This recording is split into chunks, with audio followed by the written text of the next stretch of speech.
बहुत समय पहले की बात है। एक गांव में एक चिड़िया का जोड़ा रहते थे। उसका नाम टीनू और गोरी चिड़िया था। टीनू बहुत मेहनती था, लेकिन फिर भी उसका जीवन बहुत कठिन से चल रहा था। वह सारा दिन जंगल में घूमता, तब जाके कुछ फल मिलता और कुछ फल अपने पत्नी के लिए लाता, लेकिन उसकी आय इतनी कम होती कि बमुश्किल से उन दोनों का पेट भरता था। अगले दिन टीनू जंगल में फिर से जाता है। वह फल लेकर आ रहा था। तभी रास्ते में कालू मिल जाता है।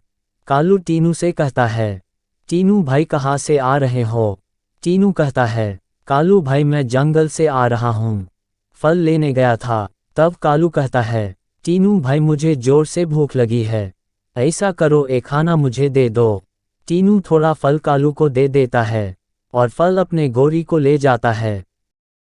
अगले दिन टीनू फिर जंगल जाता है और फल लेकर लौट रहा था। तभी कालू मिल जाता है और फल मांगता है। टीनू फल देने से मना कर देता है। टीनू कहता है, नहीं, ये मैं अपनी पत्नी के लिए ले जा रहा हूँ, तुम इतने अच्छे खासे हो, तुम अपना खाना खुद ढूंढो।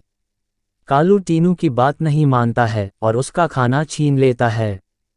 टीनू उदास होकर घर जाता है। टीनू से गोरी पूछती है, क्या हुआ जी, आप इतना दुखी क्यों है? तब टीनू कहता है, मैं खाना लेकर आ रहा था, तभी रास्ते में कालू मिल गया। वो मुझसे फल मांगा, नहीं दिया तो मुझसे छीन लिया। गोरी कहती है, अच्छा ये बात है, कालू को सबक सिखाना पड़ेगा। टीनू राजा के पास जाता है और अपनी दुख भरी कहानी बताता है। राजा बोला, तुम परेशान होने की कोई जरूरत नहीं है, इसका एक उपाय है जो हमेशा हमेशा के लिए छुटकारा पा सकते हो।